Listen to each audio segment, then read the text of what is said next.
This one's going to be really hard to do because of the massive potential for backlash, not even just from you lot.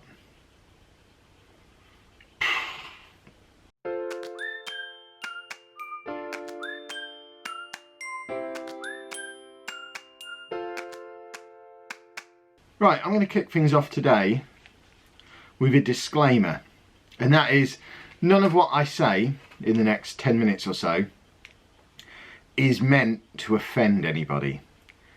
And I need to get that in up front because I've rehearsed this. Well, not rehearsed it, but I've made a lot of notes to find the best way to explain to you what's going on in my head at the moment, what the thought process is behind what I want to do. Let's cut a long story short initially, and then we'll do the long story long straight afterwards. But basically, I've been making a pros and cons list, and I think I might be ready to leave teaching. Let me explain using the medium of a diagram. You know what, before we do the diagram, let me just clarify that statement straight away. I'm realising the backlash I could be causing for myself here. It's not that I want to leave teaching as such, it's that I think it might be the right thing for me to do for me and my family. That's what I'm going to explain on here. I've never had so many false starts to a video before. I need to tell you a story before we even get into the big piece of black paper and the shiny silver pen that I've got ready to explain my thought process for you. I need to give you a little bit of background. As anyone who's been watching this channel on a regular basis will know, or anyone who knows me from real life, or knows anything about me really from my history on YouTube or the podcast, you'll know that Anna's son, who lives here with us full time, is autistic, quite far along the autistic spectrum. He's 12 years old at the moment, turns 13 this summer, and he's been refusing to go to school for over a year now. To give you a little bit of background on them, Anna and him moved to Peterborough to come and live with me 4.5 years ago. He'd been attending a special school in Nottingham up until then. When he came here, we got him into a primary school that dealt just with autistic children here. It was fine. He had a spell of maybe a couple of weeks in maybe year 5 where he just didn't want to get in the taxi that transports him there. That school was 20 miles away from home in the opposite direction to where I work.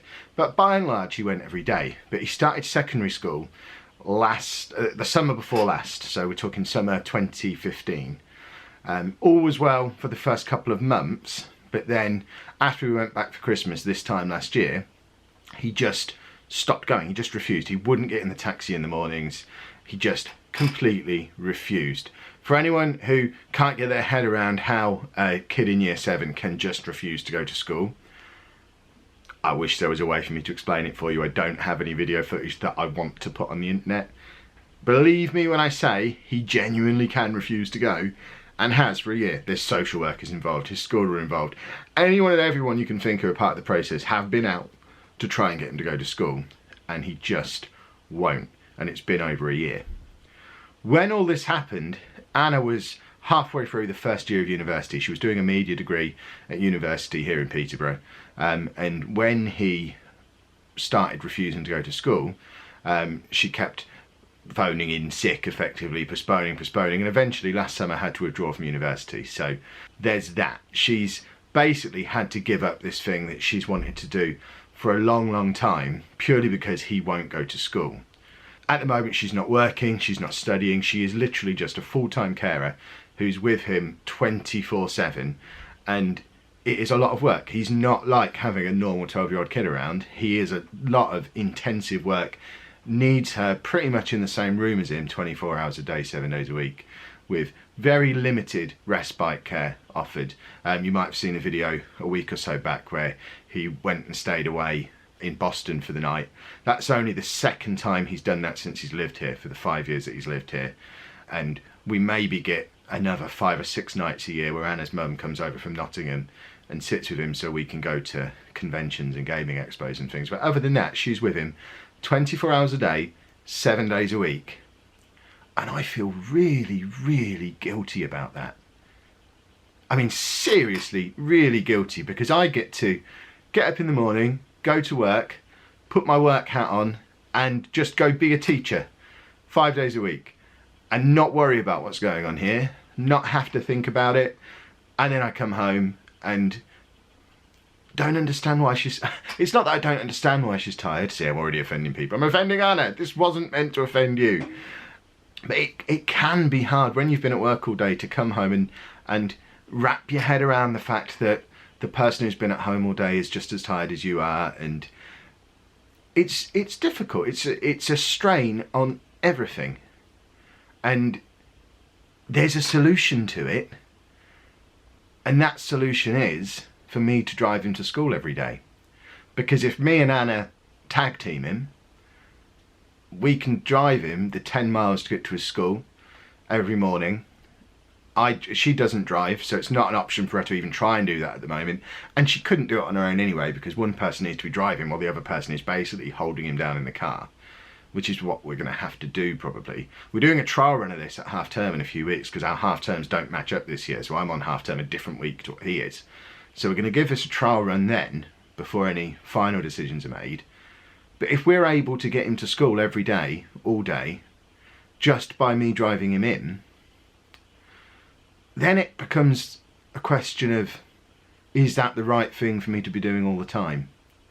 Which got me thinking down a trail of thought that maybe it is the right thing for me to be doing. Maybe I should be looking at ways to do that.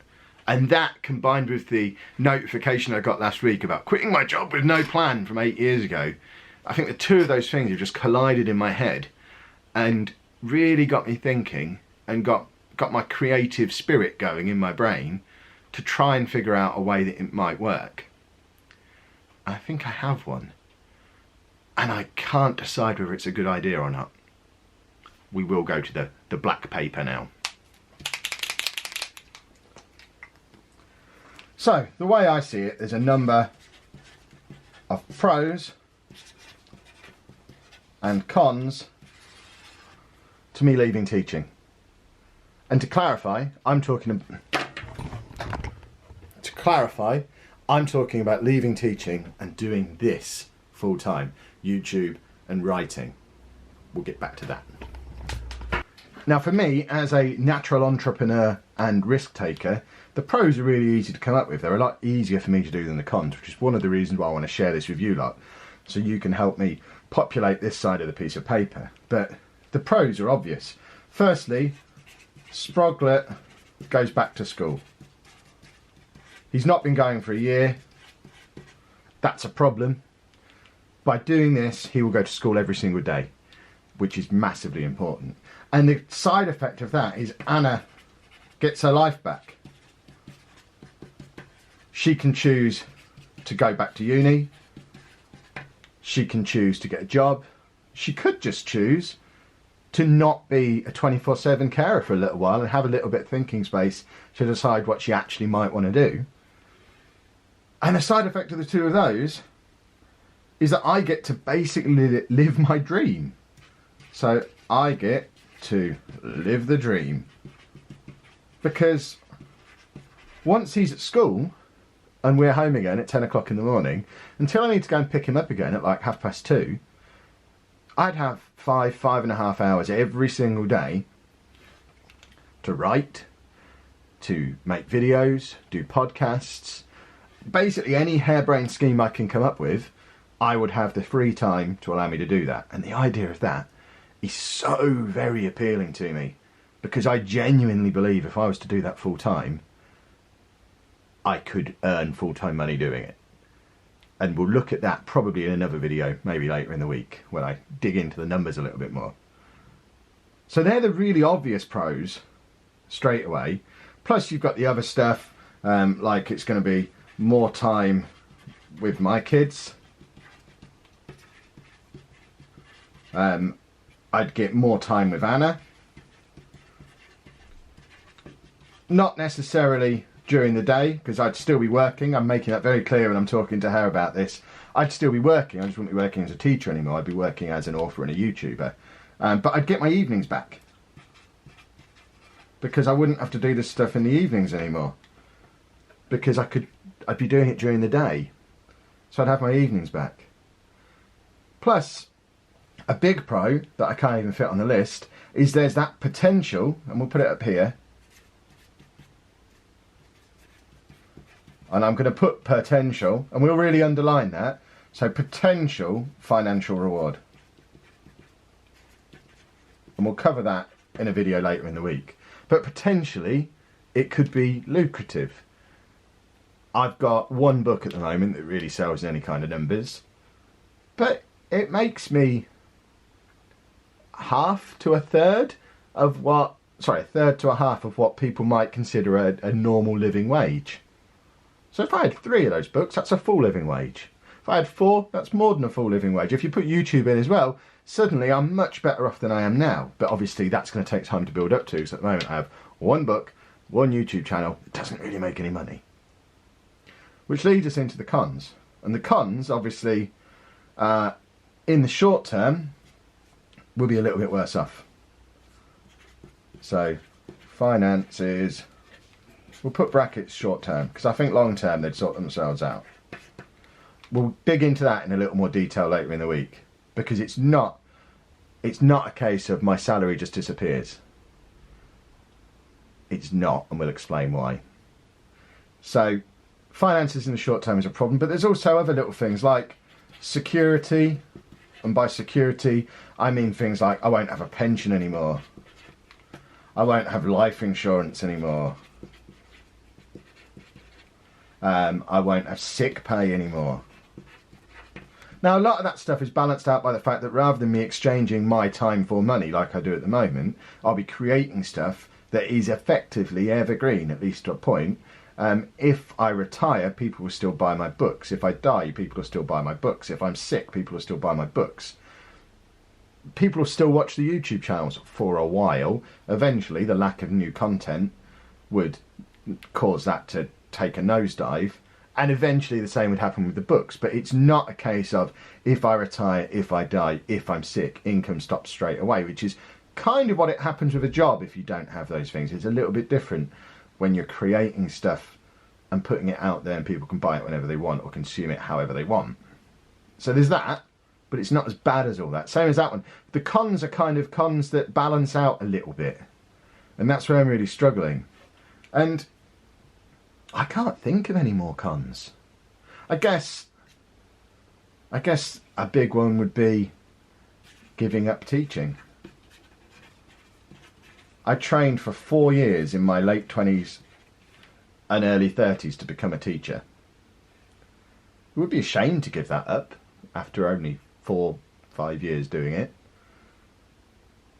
But I'm really good at it. This is where I'm alienating people, but I feel like I am. And I think if I tried all this and it didn't work, I don't think it would be hard for me to find another job. Realistically, if we got 2 months into this and it wasn't working, I could do supply teaching until another full-time job came along. It wouldn't be a case of giving up teaching and never coming back. And it's not a case of trying to go to job interviews afterwards and saying things like, oh, I gave up teaching because I wanted to pursue my dream to be an author and a YouTuber. I've got a perfect explanation for why I'm doing it. My kid wasn't going to school for a year. I had to do it for the good of my family. But it didn't work out, so now I'd like a job back, please. Future employers, you might well be watching this video. I was thinking about all this in advance. So that's what I mean. For me, the pros list is much bigger than the cons list. We will do another video later in the week. It won't be tomorrow because I don't want to bore you lot with my midlife crisis 2 days in a row. But right now, before we put the money in there, my pros list is much longer than my cons list. I need you to help me fill up the cons list. Try to avoid thinking too much about money because you'll have the opportunity to do that when we do the one about money later in the week. Feel free to add stuff to the pros list as well if you want. But I'm thinking about it a lot and thinking that it really might be something that is really good for my family And that's kind of important.